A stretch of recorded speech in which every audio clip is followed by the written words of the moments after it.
Olá, boa noite. Ele afirma que é possível eliminar a pobreza do mundo. E tem uma fórmula para isso. É o microcrédito.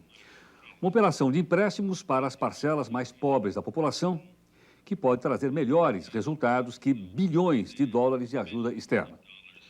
O Roda Viva entrevista esta noite o economista Muhammad Yunus, conhecido como banqueiro dos pobres de Bangladesh, na Ásia.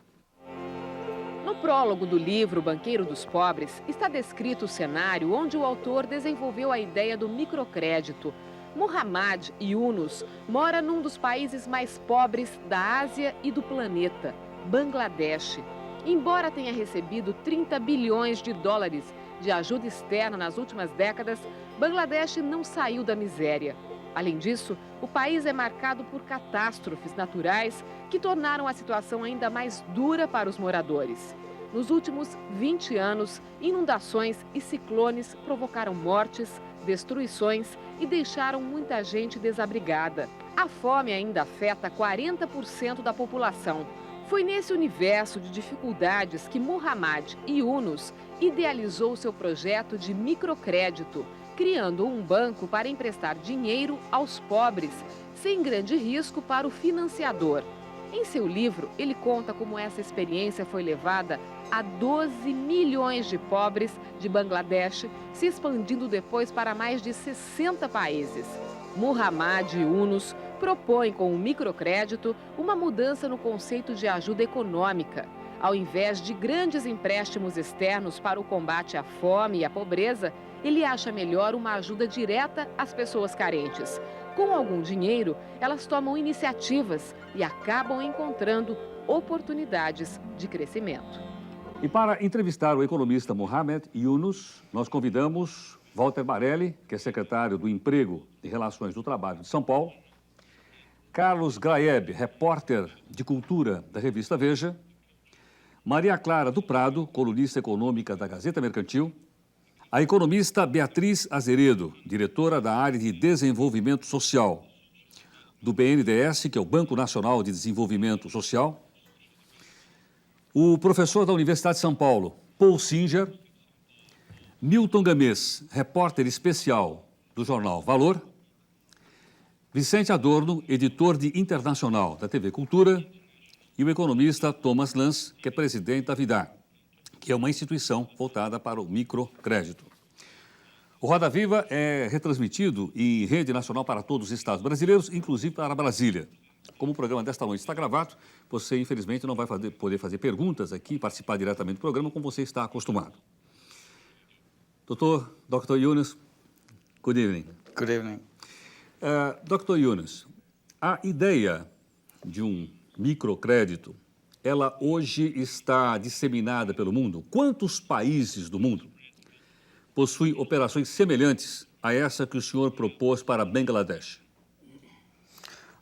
To our knowledge, there are 65 countries where Grameen-type microcredit programs have been adopted. Some are nationwide programs, some are very small NGO-type programs, some initiated by NGOs, some sponsored by the governments. So there's a wide variety of it, but in all continents, in Asia, in Africa, in Latin America, in North America, in Europe. So it has all kinds of context right now. Pois não, Dr. Thomas Lance. O programa do Grameen Bank em Bangladesh está principalmente voltado para as áreas rurais. Eu gostaria de perguntar qual é a experiência em outros países desse mesmo programa para as áreas urbanas. There are some countries where it's been very successfully done in urban areas. One is Bangladesh. There are urban microcredit programs. Another is Philippines in Metro Manila, which is a very big urban area in the slums of Metro Manila. Also, another extreme is the United States. It was done in Chicago. Now there are programs in San Francisco, program in New York City, in Harlem. Then other cities, both in Asian context and European context.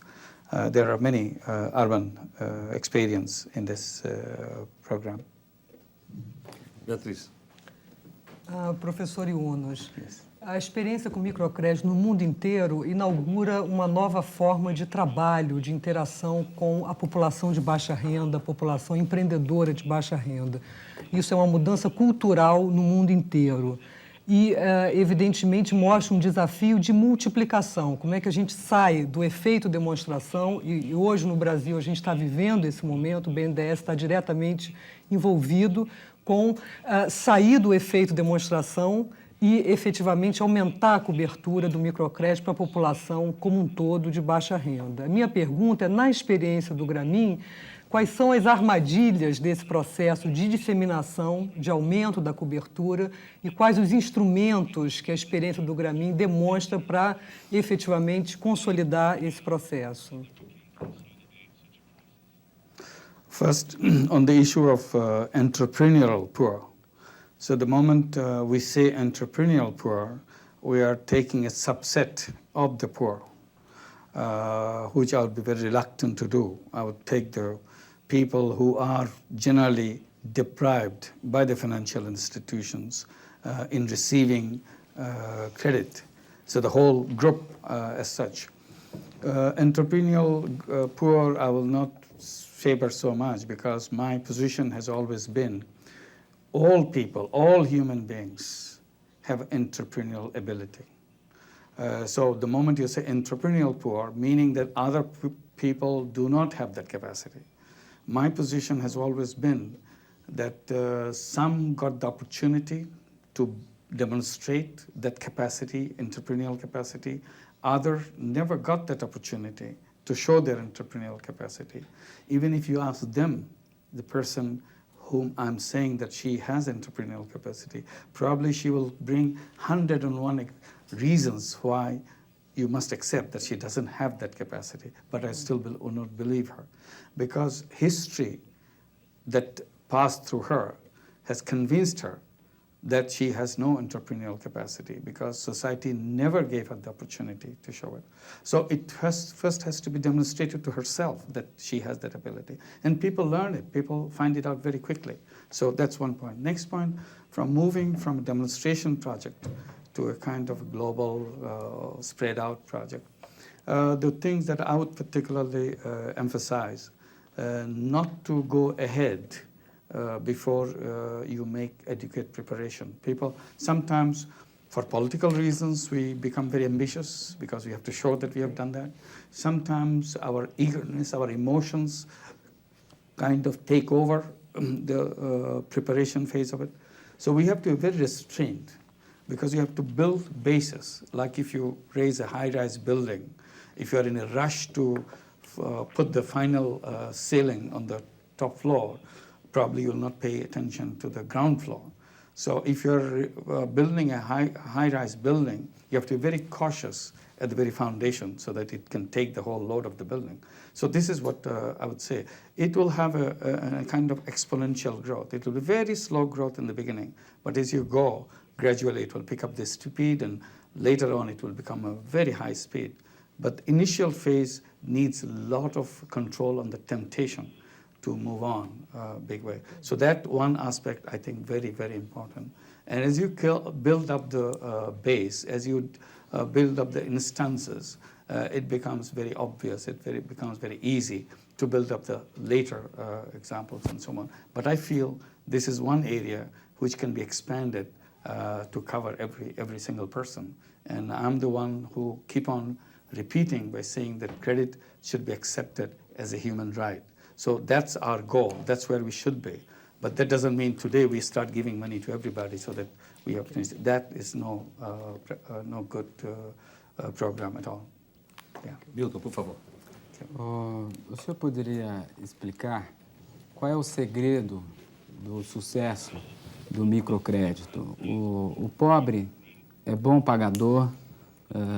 Por que 95% dos empréstimos do seu banco são destinados a mulheres? Qual é o segredo para que as pessoas que recebam esse crédito usem o dinheiro para fomentar algum tipo de negócio próprio e não para comprar comida, por exemplo? Como é que elas quais são os mecanismos que o agente que concede o crédito usa para garantir o sucesso da operação. Yeah. Secret is not in the program. Secret in the person. It is the person who makes it the difference, who makes it come true. We are only trying to build a program which snugly fits into the person. Somehow we build institutions by imagining things about people, not really looking at people. We start from an abstraction of people and then build up the rest of the details of the institutions. When we try to apply that, in many cases it doesn't fit properly. So what I'm saying that as we build the program, we build by the experience of how people react to each one piece in that program. And then they can start taking advantage of whatever capacity they have. Only thing that preconceived notion that we start out with in our work was believing that people or human being as a species is a very creative species. And that is the distinguishing feature from any other species in the world. That it's a productive capacity of the person, innovativeness, ingenuity of the person. That was our preconceived notion. That's what our start is. When we find person who says, no, I don't know anything. I wouldn't know what to do with your money. We didn't believe her. We believed her as a first response, but inside our heart we knew, but soon she will find out she's not what she's saying. It's simply a crust built over her, around her by the society, by the environment she lives. That's what makes her say that. Once we can peel that crust, once we can crack that crust, she will be surprised that she is a very creative person. So we wait for that. We make little opportunities, little chances for her to show that opportunity. One little thing we tried, I think it worked good for us. Like many of our borrowers are illiterate persons. Bangladesh has a very high rate of illiteracy. But we came up with a kind of crazy idea that every borrower that we meet or every person who would like to invite her into the program should be able to write her name, sign her name. And every time we say that, they say, no, we don't need that. I never learned it. If that is the requirement, no way I can do that. So we didn't give up on that one. We continued to pursue that and gradually made funds, made it enjoyable for her. Later, try one word and 2 words, make her name small one so that she can quickly learn. And after she has tried it once, twice, 1 week, 2 weeks, 3 weeks, and she learned that on the surface of the earth with a stick because she doesn't have a pen and a pencil or whatever. And she's surprised that she scribbles something on the soil and somebody says, oh, you are Salma. And she gets shocked, she gets surprised. That little scribble that she wrote, somebody who didn't know her now can read that she has written something. So that is an element of success. And that is what is missing in most of the poor person. Poor person never had a taste of success. So we tried to create that first taste of success. Once that first taste is possible, she's ready for the next taste. So you kind of brought her in to feel that she never knew it before, now she started knowing it before. So this is how we tried to build it up. Once we do that, then other things follows. That again, within Grameen, we tried to have 5-member group. People ask us, why didn't you give loans an individual? We said we can do individual, there's no problem with that. But with a 5-member group, you have more rooms to build up future because of the responsibility and because of the sense of dignity it brings in.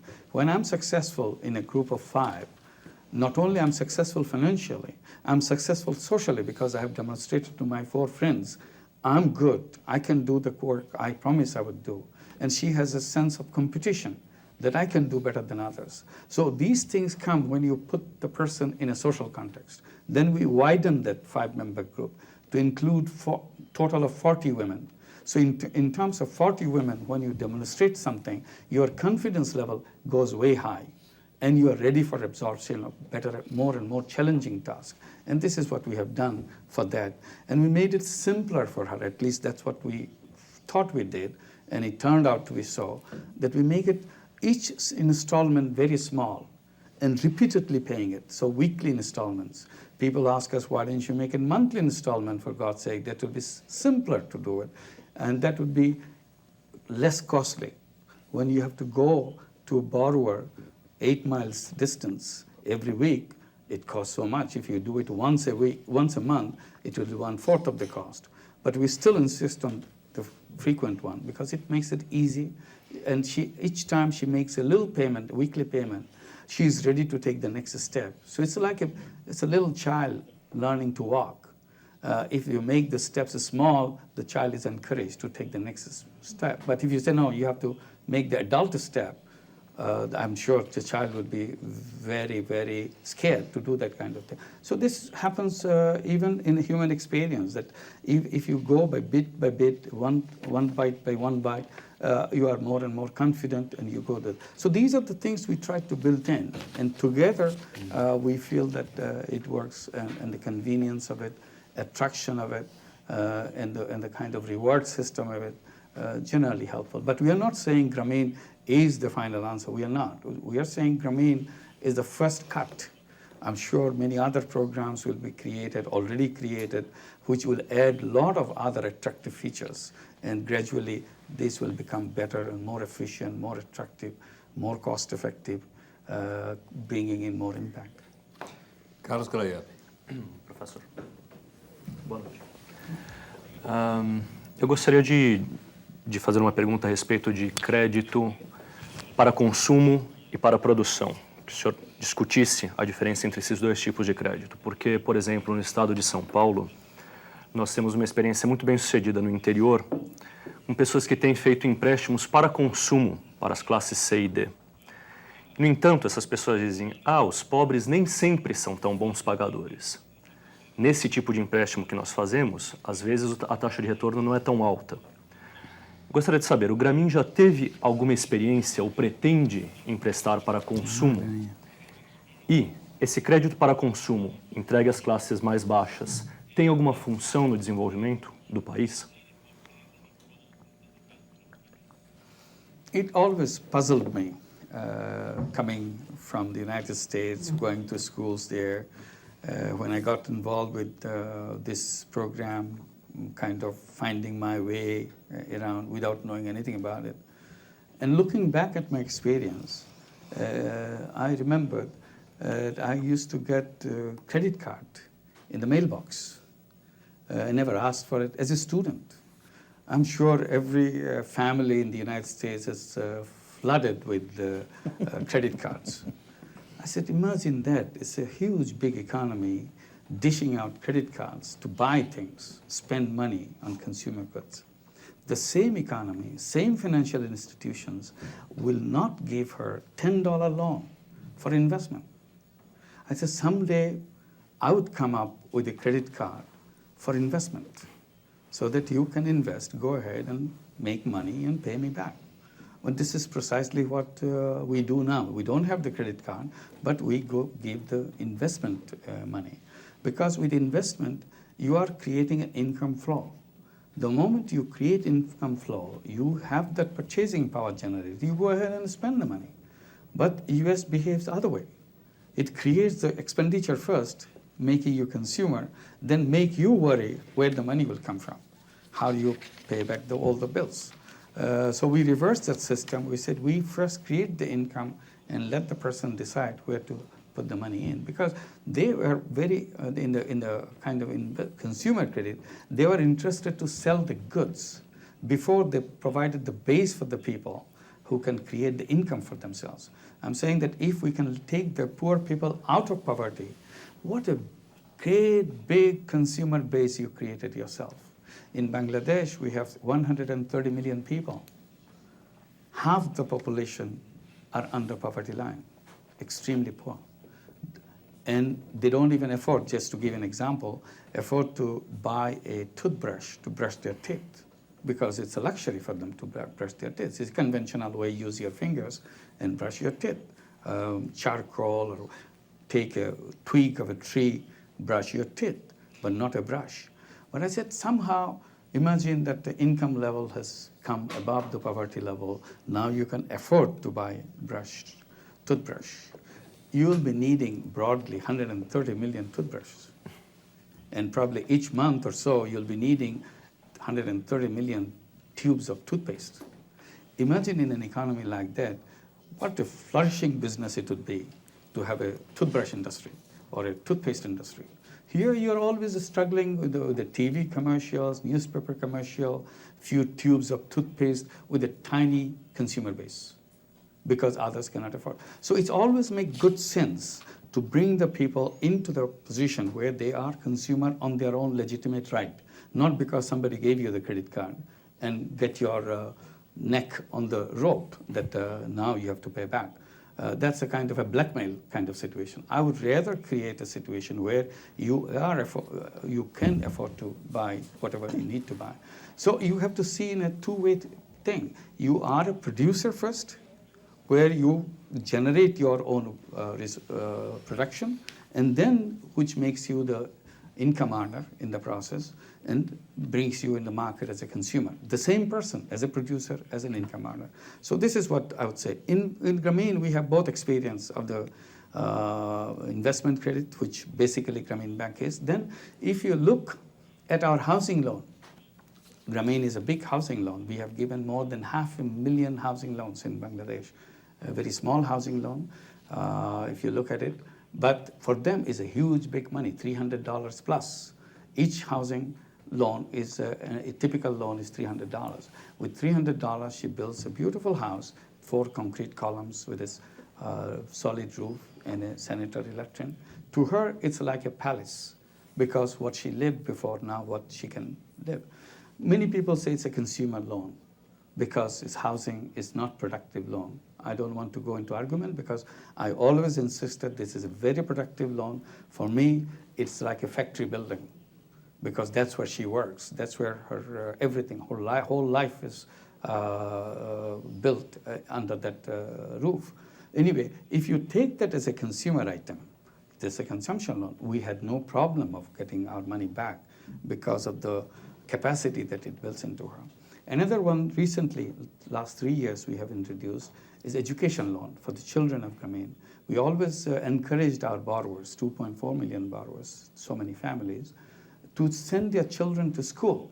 So we always come back to that issue again and again, and we have something called 16 decisions. One of the decisions is we shall send our children to school. And 3 years back, we tried to review the whole thing. What happened to our children? Are they in school? We were very pleasantly surprised. 100% of Grameen children are in school. In Bangladesh, dropout for the children is the usual case for the poor families. We didn't have the dropout. 100% of the children are in school. Many of the children not only graduated from the high school already, because they have no tradition of going to school and graduating from high school. Now many of them graduating from high school, many of them now in colleges, in universities, in medical school, in engineering colleges, and so on. So we came up with another package, education loan. So anyone who are in a higher education institution, Grameen guarantees, in every case, 100% financing of higher education. So that poor people not only come with the money side of it, also in learning and education side of it. Because second generation is what we are looking forward to. First generation is our entry point. Because she never knew about Grameen Bank. It was a big hassle even to persuade herself to take a loan. But the children are growing, playing Grameen Bank games. They play games with each kid, forming groups, taking money like you play or anybody plays Monopoly or something like that, because this is part of their life. So this is where we're looking forward to, this young generation who are coming up. So we want to ensure that the education part is complete. So we introduced that. And it's working very well. People are responding very warmly. So I said, if you can bring these two together, not in isolation consumer loans, but two together probably works much better. Vicente Doro. O senhor diz que com esses microcréditos houve até uma quebra de tradição que as crianças passaram a ir à escola quando não era esse o hábito. Agora me chamou a atenção aqui uma coisa muito interessante, que 94% dos empréstimos são feitos para mulheres, que são elas que gerem melhor, administram melhor o dinheiro, digamos assim. E o banco tem mulheres na direção ou ainda é um pouco cedo para isso em face do aspecto tradicionalista da sociedade de Bangladesh? 95% or 94%, as you said, are women among the borrowers, and we kind of persuaded by the evidence that we got, it's much better to enter the family through women. You get so much more mileage out of the loan you gave in terms of benefit to the family. Women being equipped with an experience of managing scarce resources very well, better than men in the same family. Because being a woman, she has, in a poor family, she has the responsibility of stretching whatever she has so that she can take it longer and cover better. So this is what we have backed up, we have supported by the loans that we brought in, and that worked. And that's why we changed our policy of being even-handed and gave priority to women. The result is 95% women in Grameen Bank as borrower. And the corollary of that, as also owner of the bank, 95% owner are women. But as you said about the senior staff, not only senior, as a staff in the whole of Grameen Bank, we have 12,000 plus staff, but the very small percentage of them are women. We desperately tried to keep women in the bank as an employee, but we failed because of the social problems it creates for the women. Families are who are the people who are opposed to having their daughters working for Grameen Bank, because our work is not office-based work. That's our problem. It has to be a kind of work where it needs you to move from one village to another village and dealing with poor women. And that's also a negative thing from the side of the parents. Why my daughter, who went to school, colleges, and so on, work with the poor people? They think this will reduce her attractiveness in the marriage market, that she works with the poor people. So she's not as glamorous. This is not a glamorous work. Office work is a glamorous work. You sit behind the desk, wear nice clothing and so on, it looks good. But this, they don't look good. And also walking around for a young girl is not something they look forward to. So gradually they drop out, particularly when it comes for the marriage time, because young girls join and the marriage becomes the next thing to think about, and the parents find it difficult for finding a worthwhile marriage partner when the girl is working around. So all these things, I'm not going to elaborate all of it, have a negative effect. So they start dropping out. So we could not retain them. Today, I would say about 8% of our staff are in women are working in Grameen Bank. So there we didn't do very well at all. But in senior position, yes, general manager, one of the 3 general managers is a woman, deputy general manager, one of the deputy general managers is a woman, because they were the one who worked with me when I was in the university campus. They were students. So they stayed with Grameen and gradually moved up to the senior positions. But that doesn't say that it should compensate for the kind of rare presence of women along the whole hierarchy. So we have a very big gap in that. E Dr. Yunus? Bem, nós vamos fazer um intervalo. Daqui a pouquinho nós voltamos aqui no nosso Roda Viva de hoje com o nosso entrevistado, que é o economista Muhammad Yunus. Nós voltamos já já.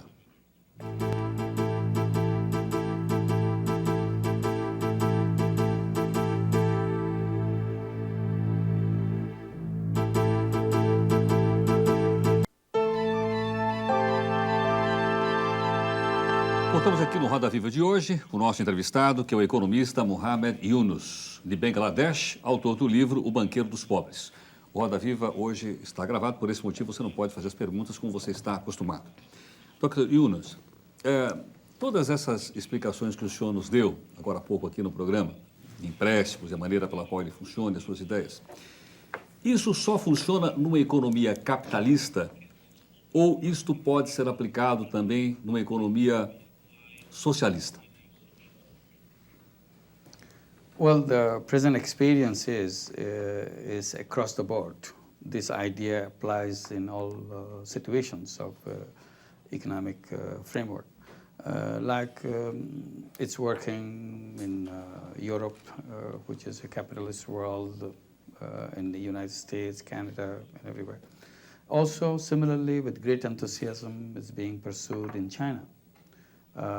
Chinese Communist Party not only endorsed it in their annual meeting of the Politburo, they took it as the party policy to introduce microcredit in all the parts of China. So they have adopted this as their party thing. It's not something working on the side and we are ignoring it. No, they said this is something that we should do. This is part of our work. So they have given their acceptance from their own theoretical frame. This is consistent with what they say. Also in Vietnam. Vietnam has a very strong microcredit program through several organizations. One organization that we work with for a long time now is Vietnam's Women's Union, and that is the front organization of the Vietnam Communist Party. And the leader of the president of Vietnam's Women's Association Union has told me several times that we had a long history of a struggle with our women's union for the party and for our nation. We always tried to do something, give some program for the women of Vietnam. But I never felt so good until I found Grameen model, Grameen methodology of microcredit. Because now it's not only words. These are concrete things for women to change their own life. We never had a program which women could change their own life. This is touching them. So she had no problem with her idea about the kind of economy the country should have and microcredit. So I'm saying across the board, this fits into every single notion of theoretical framework. For the reason that it is not somebody from outside which changes your life. You are empowered to change your own life. Empowering means not something put inside you. It's something removing around you so that you can bring out your own capacity to work. So I would say that this is beyond that controversy. And one remark I heard in one interview in the USA, somebody saying after the interview was over, he said, well, I didn't know what you were doing until I had this interview. Now I'm thinking that with your kind of work,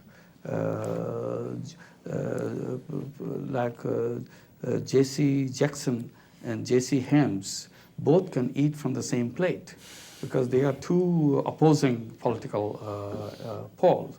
But what you're saying, none of them have any difficulty in not only endorsing you, but promoting your case. So this is where all those ideas come to march. And this makes me feel very happy. Doutor Marani. Okay. É um grande prazer estar aqui com o senhor. Nós aqui no estado de São Paulo temos uma experiência de crédito produtivo popular que já está chegando a 70 cidades. Nós estamos emprestando cerca de $1 milhão por mês a partir do microcrédito, empréstimo de R$200 a R$5.000, com agentes de crédito, sempre no crédito produtivo popular. Agora, o nosso governador, Mário Covas, ele diz que banco do povo não é banco, né? Porque banco tem banqueiro, banco faz muitas exigências, os bancos não emprestam para o povo ou para o pequeno. O que o senhor acha dessa opinião do nosso governador? I agree that banks, conventional banks, kind of stayed away from reaching out to this mass of people who need access to credit in a very desperate way, but they never get it. So they become victims of loan sharks, money lenders.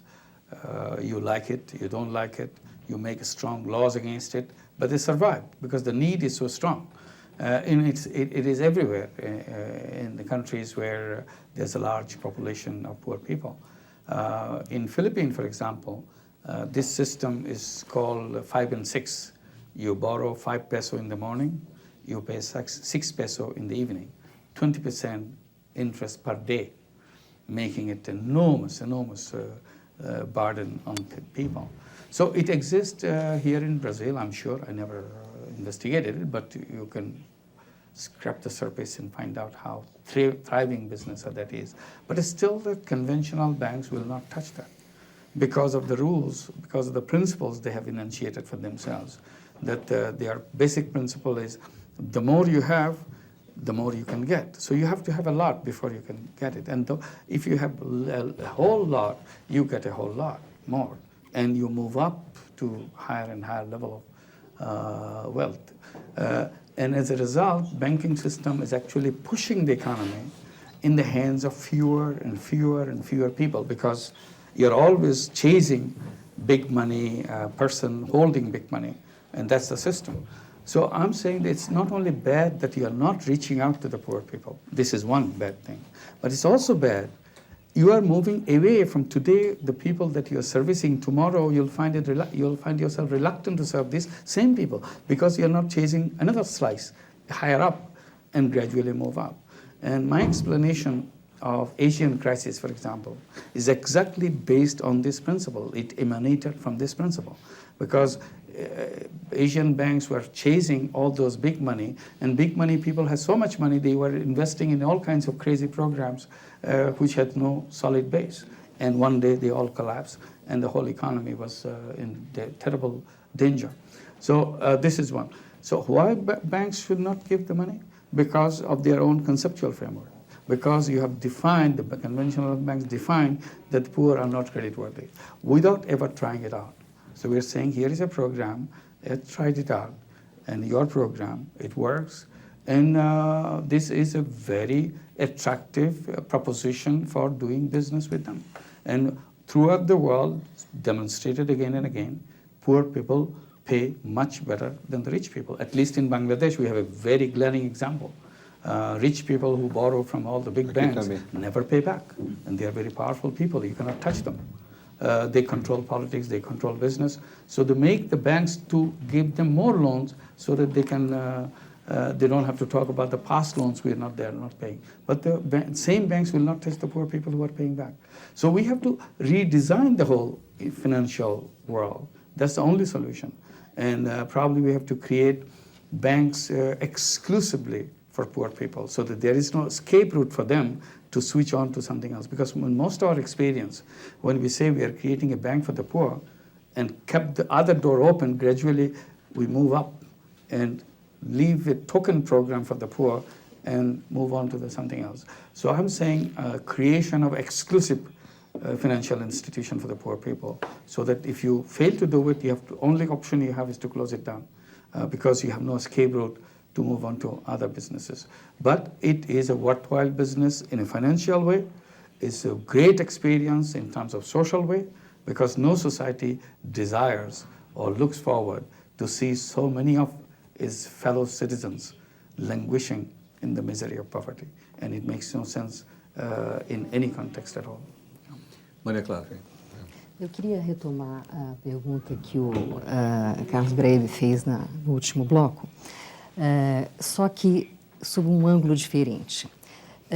A gente sabe que a sociedade em Bangladesh ela é estratificada de uma maneira extremamente rígida, assim como na Índia, assim como no Paquistão. Eu gostaria que o senhor fizesse uma avaliação no sentido de o sistema do microcrédito, tal qual foi implantado em Bangladesh e aparentemente bem sucedido, que impacto e que repercussão se poderia esperar de um sistema desse numa sociedade como a brasileira e a americana, onde você tem uma mobilidade social que não existe, obviamente, em Bangladesh? Quer dizer, me parece que a preocupação do Banco Grameen é acabar com a miséria e dar às pessoas que estão nessa camada possibilidades de terem uma vida melhor, poderem educar os filhos, mas Eu não sei se essas pessoas, devido ao fato da estratificação ser tão rígida, por motivos, obviamente, culturais e religiosos, terão a mesma expectativa de avançarem socialmente, como poderá acontecer na sociedade brasileira ou na sociedade americana. Gostaria que o senhor fizesse essa avaliação. Ou seja, o modelo do Grameen, tal qual ele funciona em Bangladesh, ele funcionaria no Brasil e nos Estados Unidos, quer dizer, do mesmo jeito? My first answer is yes, of course. There's no difference between Brazil, the United States, or Bangladesh, because money is a great equalizer. No matter what you say, what social differences you have, these are all reflections of basic economic differences that we have kind of built in. So each layer stays where they are. You take off those built-in features, people will be moving back and forth. Very soon you'll see very different kind of society. To give our experience from Grameen, and I'll move on to other issues in other countries, we are a very homogeneous population in Bangladesh, unlike Brazil. We speak the same language. We come from the same ethnic background. We are a very small, compact country. It's almost the size of any one of your medium-sized state with 130 million people stashed into it, and it's growing tighter and tighter every day. In that context, poor, rich, whatever you say, even if you, basically they are all rural people. Only 15% of the population of Bangladesh are urban population, which is just the reverse of Brazil. And whatever urban population we have, they are all rooted in the villages. These are first generation people, floating population, coming from the village, working in the cities, calling themselves urban people, sending their children to urban schools, but their parents live in the villages. On weekends, they go back to the villages. On ceremonies, they go back to the villages. Their children are, the wedding ceremonies are always in the villages because their clan are in the village. So it's a village-based world. So we have 68,000 villages of Bangladesh. And if you ask any Bangladeshi, where are you from? Whether you ask in Brazil or where you are, immediately he mentions not Bangladesh. He mentions his village or her village, because that's where she is from. That's where he is from, village. So that's the structure. And on top of it is a Muslim society. And Grameen is addressing women, poor women. So you cannot have more disadvantaged people in a society than being a poor woman, and particularly in a Muslim society. All the restrictions in the world are imposed on her. So if she can now find a way to bring her out and move on, and then her children, as I was mentioning, that we are banking more on the second generation to be really mobile, really moving out. So this is where we are. And then in the beginning, she was very scared to take that money. Her usual first loan would be in the range of $30 to $35. She's afraid to take any bigger loan. And even when she is holding that $35 loan in her hand for the first time, she is literally shaking. She cannot believe anybody could trust her such an enormous amount of money. Nobody trusts her for a penny. And this organization gives her all this money. So she's shaking, probably tears rolling down her eyes. So this is her starting point. Now, once she pays back her first loan, which is a thrilling experience for her because she never thought she can pay back even one installment. Everybody said, you are no good, you are nobody. But week after week, she made sure she paid back that loan. At the end of the year, she paid that whole loan. She is such a liberated woman. She can stand up and scream to the whole world, I can take care of myself. I am somebody. And that is the feeling which brings her off from that general mass of women disadvantaged. Now today, she is in her command. She can take care of herself. So this is what the beginning point. And then she wants to see the children move into a bigger role into the family and so on, sending children to school. One of the things we always did, encourage borrowers to send their children to school. I mentioned that. Another thing we did, every election time, when the general election comes in the country, to make sure that 100% of Grameen family members go to the polling booth and cast their vote. This is a campaign that we always maintain. And we succeeded in maintaining 100% voting from all the Grameen borrowers' family members. So that's another one. And in 1996 general election, we expanded that theme. We said not only we all go and vote, we also bring our neighbors with us to come and vote. Whatever way they want to vote, that's their right. But let's go and vote. And particularly our women neighbors, because Grameen is a women organization. So they brought in as many women neighbors as they could. So 96 election was a very strange election. We had 73% voter turnout in Bangladesh, across the country, which is way high than any other year. An amazing thing what happened, more women voted in that election than men. Never happened in the history of Bangladesh. It's always the number of women voters who turned out to vote was half the number of male voters who came out to vote. And it is the male voters who brought their wives and their daughters to come and vote for their candidates, because they thought they should come and vote for the candidates that they are voting for. In 96 election, women didn't take the choices of their men. They made their own choices. As a result, the fundamentalist party in Bangladesh, the Muslim fundamentalist party, was literally wiped out, because women never liked the fundamentalist party, because they bring a lot of restrictions on women. So that is one of the success. And then 97, there was a local election. In local election, again, we campaigned that we all vote and we bring our neighbors. When the results were out, we were surprised, this time in a very different way. This time, not only they voted, they became candidates. We were amazed because these are women who they were very shy to talk. They were not. Now they are running for public offices. More than 2,000 of Grameen members, women, got elected in the local bodies. 2 of them got elected to become the president of the local bodies. So that is a completely different picture.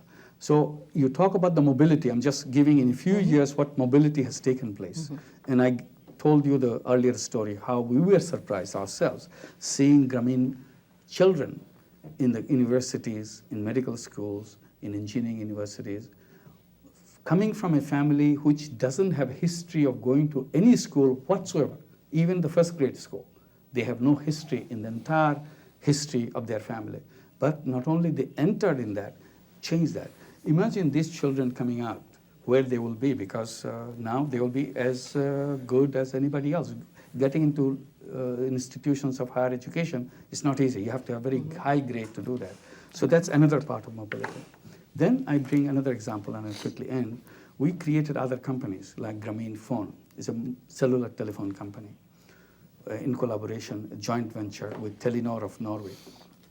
We are bringing telephones, cellular telephones in the villages and giving loans to Grameen members to buy a cellular phone and to become telephone lady of the village. So she sells the telephone service. This is a new business for her, telecommunication business. A woman who never saw a telephone in her life. He never heard that there's an instrument called telephone, you can talk to anybody. She never heard that. For the first time, she saw that brand new Nokia, Ericsson, Motorola, whatever. And then she got over the surprise and learned the trick of the game, learned the numbers. She didn't know the numbers because she had been in the business, so she had to learn all those numbers. Now she is in good business. She earns a lot of money. And she makes calls across the world, and, in USA, Middle East, or Japan, or wherever Bangladeshi people live for their work. They call home, people from home call them, and she makes money. And you go there today, after 3 months after she took the phone, or 6 months after the phone, you talk to her. She talks like as if all her life she was in this business. And last 15 generations she's in this business. She knows the ins and outs of this business. Imagine what happens to the children growing up. Imagine when the next generation of cellular phone will come with the WAP capabilities, with the internet services into it. So all these possible, what I'm saying that a human being has much more capacity than we give credit for. They quickly adopt as long as they see it makes sense to them, it is useful to them.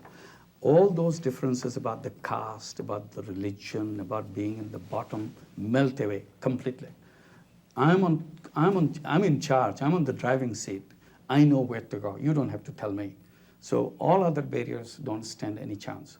All we need to do is to remove the barriers that we created for them, and they will create their own road. That's all my experience tells me, and I'm totally convinced. Thank you. Professor Paulo Singer. Professor Yunus, eu sou um dos seus admiradores. Eu sou professor da Universidade de São Paulo e usamos o seu livro sobre a sua autobiografia como um material de um curso que eu dou sobre economia solidária. Eu queria aproveitar a oportunidade de colocar algumas questões. O Grameen Bank é, de certa forma, uma grande cooperativa de crédito, não? É a maior cooperativa de crédito do mundo dirigida aos mais pobres. Mas já existe, desde o século passado, uma tradição de cooperativas de crédito na Alemanha, em outros países da Europa. E queria saber em que medida o microcrédito e o movimento de cooperativas de créditos tem alguma continuidade ou não, ou se são coisas completamente diferentes. E outra coisa que eu queria levantar é que a ideia do crédito solidário, o fato de cada grupo de 5 mulheres se responsabilizar por cada empréstimo individual, deve levar, a meu ver, também a associação em outras atividades produtivas, cooperativas, quem sabe. Eu queria saber se experiências dessa natureza têm sido registradas. Yeah. On the cooperative, thank you very much for using the book. Thanks a lot. And I'll add a few words on that. My feeling is our generation, have gone to schools and we have our mindsets created in the school, and we used our mindset to judge the world, judge the people. So no matter what we say about differently, it's very difficult to change our mindset in general. Is the young people will come with their new mindsets, new ideas. So discussing this with people who have not have a solid mindset yet is a tremendous work, because they have a fresh look, fresh eyes, and fresh mind to judge things for themselves. We have lost that capacity because our mind is now it's like a solid stone. No matter what arguments we make, we only look for counter arguments. We don't change our mind. Thank you. On the cooperative side, when I began, I had no idea what cooperative, who does what. I was just trying to solve a very local problem, a tiny thing. At that time, I had no blueprint of any kind anywhere. So I'm simply reacting to the situation, and gradually one step led to another step, and I thought that would be the last step, but it created one more step, so I thought that was the last step, and it continued that way, and then we came out. And now I see all those experiences around the world. There are similarities, but also there are dissimilarities. One dissimilarity that I see in the credit cooperatives basically were consumer cooperatives. They were trying to find money to buy some furniture, some gadgets or something. That was most of the credit union experience, buy a car with the credit union and so on and so forth. Investment was there, but a very small piece of it, not the bulk of it. And second thing I see difference is credit cooperative relied on each other's money. It was not money coming from outside. And not only that, not only whatever we pooled, some of us used it in our year, but most of the money were loaned away outside instead of bringing money inside.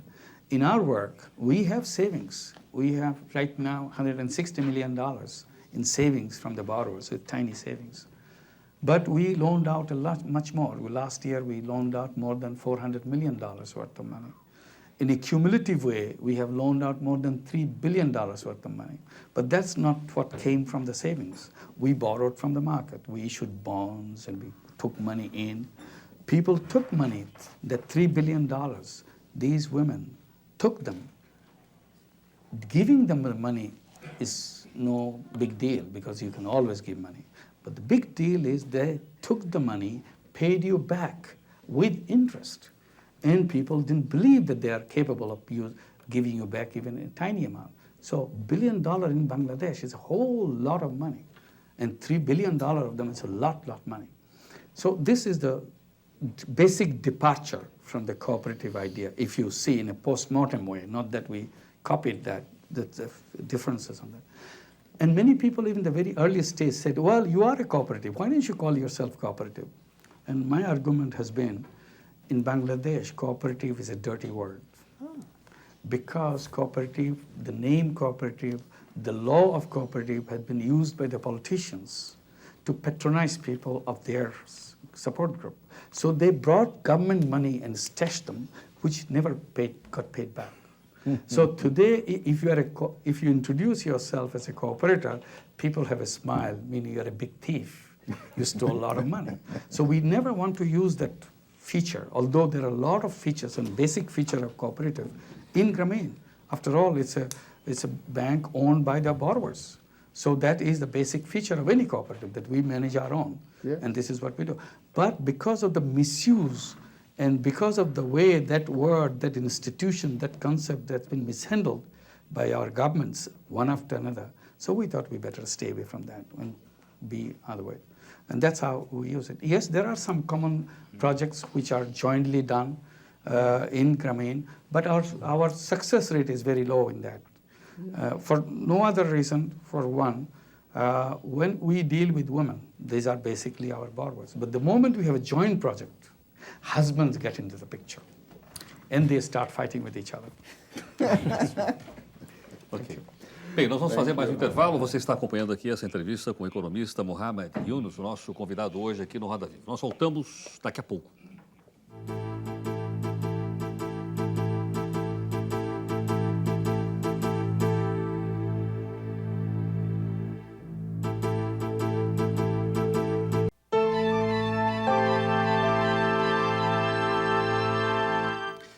Nós voltamos no nosso Roda Viva de hoje, entrevistando o economista Muhammad Yunus, de Bangladesh, que divulga a ideia de microcrédito, um financiamento especial destinado às camadas mais pobres da população, como forma de combater a pobreza no mundo. Nós lembramos que o Roda Viva hoje está gravado, por esse motivo você não pode, como faz habitualmente, participar fazendo perguntas. Dr. Yunus, qual é a contribuição que esse sistema que o senhor nos explicou aqui até agora no Roda Viva, qual é a contribuição que ele dá para a melhoria da distribuição de renda dentro de um determinado país? O senhor tem esse tipo de avaliação? Ourselves don't do any study of that type, but there are a lot of researchers who have been doing work on Grameen. Two things come out very clearly. One, income of the families who have access to credit from Grameen Bank have steadily increased over time. And one major study tells us that 1/3 of the Grameen borrowers have crossed out of poverty, and the remaining 2/3 are on the way of gradually moving out of poverty. This is a very concrete results they brought out. But generally, all the studies show that there's a very positive upward movement. And on the nutrition level, Grameen children has much better nutrition than non-Grameen children. And on the acceptance of family planning practices, we are told that Grameen borrowers have family planning practices twice as much as the national average. And the housing condition of Grameen is much better than non-Grameen members. So if you look at all these features, you see the positive changes that are taking place. Literacy rate among the children of Grameen families is way higher than non-Grameen families. One recent study tells us that the child mortality in Grameen families is reduced by 37%. So Grameen is not a family planning organization. Grameen is not a health organization. But you see the positive link between income and empowerment of women spilling over to all those aspects. One study tells us that the GDP contribution of Grameen, this study was devoted to calculate GDP contribution, is 1.4%, which is just about the contribution made by the power sector of the country.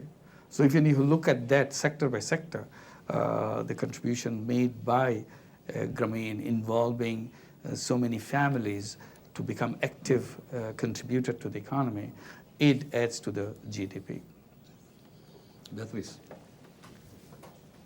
Professor Yunus, eu estive ano passado em Bangladesh e tive a oportunidade de ver de perto um grupo solidário, 100% de mulheres, e tive a oportunidade de constatar a satisfação dessas mulheres, a autoestima e, na fala de cada uma delas, a certeza de que os filhos terão uma vida melhor e diferente das que elas tiveram.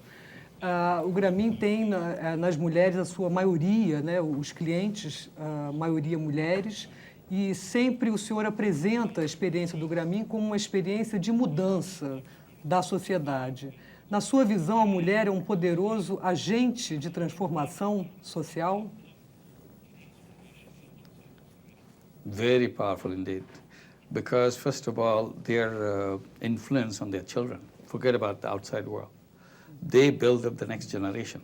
So if you empower women, if their vision, if their capacity and confidence enhances, dignity is restored, that transmits to the next generation. Next generation children will be very different kind of children if the mother is a different kind. So just living within the household. But the moment you come outside, if women become active in the society, I think that will be a very positive thing to happen in the countries like Bangladesh, where half the population are passive members of the society. Legally, they have all the rights because now modern things gives you franchise rights or voting rights or many other rights, but they are not aware of it. If they are not aware of it, these are meaningless rights. So being in groups like a 5-member group, electing a chairman of that group, chairperson of that group, this maybe look very ridiculous, such a small body and election, but that's the first taste of public office. My friends trusted me with this position, and I want to keep the trust by being a good leader for those other 4 people.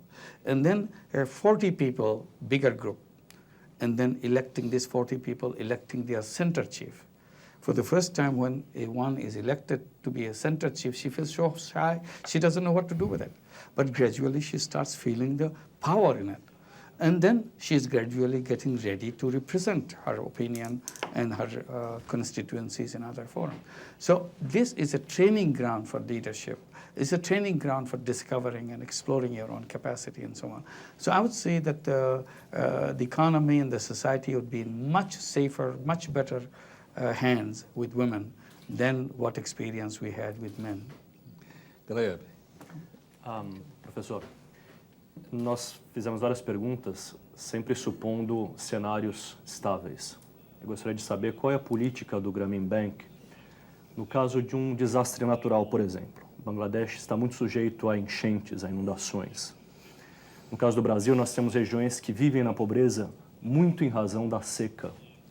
Quer dizer, a seca impede que as pessoas, entre outros fatores, impede que as pessoas aumentem o seu nível de vida. Então, eu gostaria que o senhor respondesse 2 perguntas. Primeiro, qual é a política do Grameen caso uma pessoa perca a vaca que comprou com empréstimo numa enchente? Em segundo lugar, se o senhor conhece alguma experiência de microcrédito em regiões de seca, em que as dificuldades são muito prolongadas, as calamidades são muito prolongadas. Não é o caso da seca, da enchente que vem e vai rapidamente. A seca fica por muitos anos. Então, se o senhor conhece alguma experiência num ambiente como esse, em que as condições são muito difíceis, as condições naturais são difíceis de ser suplantadas. Yeah. If you are building an institution which is nationwide coverage and also which deals with poor people and not building in the disaster aspect of it, then that institution will disappear very soon. Because Bangladesh is a country of disasters, particularly flood and the tidal waves, a very common phenomenon. In 1998, we had the worst flood in entire history that we ever had, any floods that ever had happened in Bangladesh. 2/3 of the entire country was under flood. And the usual flood is when water stands for a week or 2 weeks. If it is a 3-week long flood, it's a very bad flood because you cannot function for 3 weeks. 1998 flood was not only 2/3 of the country was underwater. It stayed on for 10 weeks. For 10 weeks, you had no home. You had no dry place. So only dry place in most of the places were the highways. So imagine 130 million people, or a big part of that population, trying to find a survival place in a dry place, all accumulation on the highways. You lost your cattle heads, you lost your poultry, you lost your home, you lost your business, everything. So after the flood, basically you start from zero. And next year flood may be not as devastating, but for some it will be as devastating. So you are pushed back to zero. So you have to have a mechanism, how do you take them out of that zone? And Grameen has that policy. We have very elaborate policy. The moment the floods start coming in and until people start work all over again. So you have a day-to-day scenario, how you go back. And when people come back to life again, that start to rebuild houses, we have to give new housing loans. She may have had a housing loan before, but that does no excuse. We have to put them on their feet, no matter what the account book says, because it's not a good business to let people on the street and expect the money to come back. The money will never come back. So our first priority, whatever it takes, put her and her family on feet, put her back into the income stream. If she can make a penny a day, help her to catch that first penny, and then she will be able to catch 10 penny and 50 penny and $1 and so on. So this is a very standard procedure, elaborately done to do that. Housing loan, fresh loans, other loans are kept in advance. These will take care of it later on. We never write off anything, because writing off is no service to the poor people, because then they get very tempted to wait to see when they're going to write off. So write-off leads to more write-offs. So that's a dead end. So all these loans can accumulate, but you must create a capacity so that they can pay back all these area loans over a long period of time. This is what we do. So this is one disaster fighting strategy. Next one I'll quickly mention, but it's a very elaborate thing. We created a lot of companies around us. I mentioned one, Grameen Phone. There are Grameen Communications, Grameen Textile, Grameen Knitwear, all kinds. There are 22 companies we've created. Many of them are making very good profit. Who owns this company? We don't own any of these companies. We are keeping all these companies to sell the shares of these companies to all the Grameen borrowers. So we are creating a mutual fund dedicated to buying all the shares. And then Grameen borrowers will buy the shares of the mutual funds, so that they become the owners of all these companies that we are creating. And the dividends coming from this will support them in terms of emergencies, in terms of old age. So this becomes their old age pension. This becomes their insurance fund for emergencies, or whatever needs they will have, because these companies will give them a steady dividend, and these are good companies, and we'll be creating more and more companies and buy shares from other good companies so that they can gradually invest their money into these companies, and the Grameen Securities and Management Company can look after their investment. So this is the basic strategy. Vicente Ador. O senhor parece que vai indo sempre contra a corrente, porque o senhor mesmo disse que no seu país corporações virou um nome feio. E também os bancos têm má fama, tanto que o dramaturgo alemão Bertolt Brecht dizia: não há diferença nenhuma entre abrir um banco e roubar um banco. Mas o senhor disse, instituições econômicas têm obrigação de dar respostas para problemas econômicos. O senhor tem tentado fazer isso. O senhor acha que o senhor pode convencer outras grandes instituições econômicas a adotar esse mesmo procedimento, a passar a ver o cliente não como uma coisa de risco, mas uma pessoa que vem para acrescentar alguma coisa à sua instituição? E, por último, o senhor acha que com isso o senhor vai acabar ajudando a apagar essa má fama dos bancos?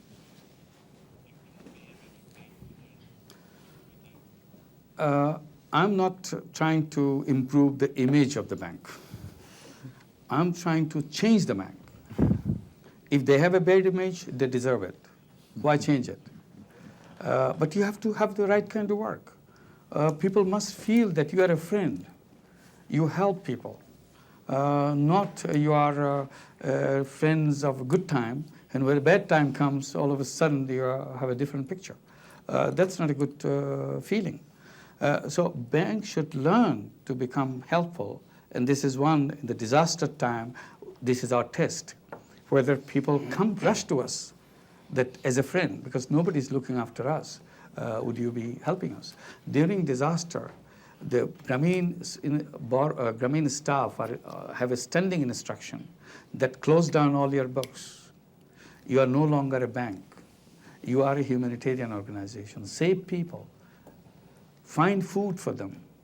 If somebody got injured, give them treatment, give them medicine, find the best doctor possible so that they get attention. And give them food if they don't have food.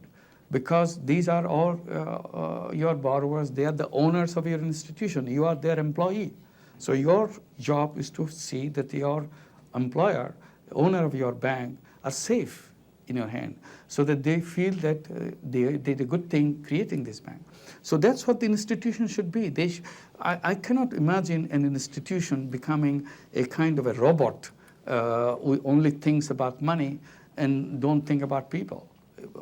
Not only bank, any organization. After all, these are human institutions to deal with human beings in all aspects of it. So I would do that. Whether they will change, whether they will listen to me, that's something else. If Grameen example, if this is true, is even half as good as what I'm saying, and people will pay attention to it. Yes, if they can work like this, why can't somebody else? If I can persuade you, we'll be two together. I don't have to change the whole world. If I can change one person's attitude, that's a big success for me. Because tomorrow, probably together, we'll have 4 of us together. That's how minds change. If we can have enough people who have changed their ideas and attitudes, institutions cannot carry on the way they would. They have to change. After all, nothing works in isolation. In some way, we are all interlinked. It has to impact on policies and so on. That's what I'm looking forward to. But first I have to prove, I have to show concrete examples of it. It's not simply making beautiful speeches. We have heard enough of beautiful speeches. That doesn't impact on us because we have been deceived so many times that this doesn't touch us anymore. But in concrete terms, if you see that happened, I can touch, I can feel, and I'm convinced, nobody can stop me. That's what will happen. Milton. O senhor descreveu uma verdadeira revolução, mas muito pequena diante do tamanho da pobreza no mundo. Mais ou menos 20% da população mundial vive com menos de $1 por dia. Isso mostra que houve um fracasso muito grande dos organismos multilaterais, do Banco Mundial, em reduzir significativamente a pobreza. O senhor acredita que isso pode realmente ser mudado? É factível acabar com a pobreza? Ou os governos teriam que se envolver mais fortemente nesse combate? O que falta realmente para a gente conseguir tirar essa praga da humanidade? Nós vemos que todos os dias fotos da África, 20% da população está contaminada com a AIDS. Parece que não há uma saída. O senhor acredita que há uma saída? Yeah, I think so. I mean, there has to be. We can't just give up that there is no way out. And about the government and bringing them into the picture, I'm not an exclusionist. I don't exclude anybody. I don't exclude any idea. I don't exclude any partner. I'm always inviting everybody in and every idea to come. I'm not saying that this is the only idea which works. I said many ideas. Let's bring in, instead of debating your idea is better than my idea or other way around. It makes no sense. Let's do it whichever way works. If it your works, do it, and my works, do it. Someday we will have a third one which works. We all support it. But we have to bring an end to this problem, what we call poverty, which is a scar on the whole human civilization. And it doesn't make sense that we have to carry it to the new millennium. It should have ended last millennium before it could enter this. But now that it is here, we should have a date fixed. But beyond that, this thing will not cross, will not go. But today, 1.5 billion people that you mentioned, about $1 a day, under $1 a day. And that number, again, we are told is increasing. And some gave the calculation that it will double by 2040. I said, what a shame to even think about that, to double instead of reducing. I said, why can't we calculate to make it zero in 2040 rather than talk about doubling? And what needs to be done to make it zero? If it is to be zero in 2040, what must we eat today? In the world, in my country, in my neighborhood, what is the number we have to achieve and how do we do it? We'll try every single means to make it happen, but it has to happen. I'm convinced that if people put their mind into an issue, it can happen. One dramatic example is when a head of a state in one country said that we want to set our foot on the moon. People thought it's a crazy idea. How can you set your foot on the moon? But it happened within that time limit. So we can set a time, and this is what we're going to do, and we all commit ourselves to do it. We'll find a way. And maybe it's one or the other, but we can find it, and so on. And I say it's this doable thing because today the number is increasing. If somehow we can demonstrate that number is no longer increasing, that is a big success. And then next year, if you say, we have reduced that number by only 2 people, that is another great success. The number is, now once the number keeps decreasing even by 1 person or 2 persons, then you can repeat that each year. Each year, if it reduces by 1 or 2%, then in future, way long way down the line, there'll be a date when it will be 0. And all our concentration would be, can we speed it up? Can we bring that date closer? Do we have those possibilities? And now I say, yes, we have possibility to speed up because of the information technology. Information technology provides an unprecedented opportunity. You can put anything into it, which can work better than what we did in the past. The whole world will change very dramatically. Probably in our lifetime it will change. Already in the last 20 years, the world has changed so much that we think back that how did we live without these things before? Today, these are realities everywhere. And 10 years from now, what it would be like a science fiction 10 years from today. Not 20 years, 10 years. So if that is the speed of the world, why don't we bring that speed into eliminating poverty, into giving dignity to people, releasing the human energy, human ingenuity, so that they can contribute to everybody, to the whole world. So that way, I'm totally convinced it's doable. All it needs to believe in it. If we believe in it, we can do it. Thank you. Thomas, por favor. Professor Yunus, o Grameen Bank cobra 20% ao ano de juros, o que certamente não é um juro subsidiado.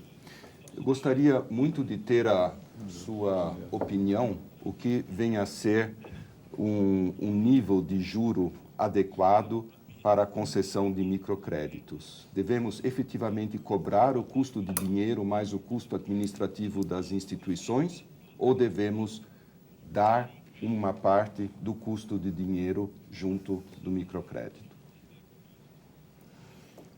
The position that I have always taken is microcredit programs should become sooner or later sustainable.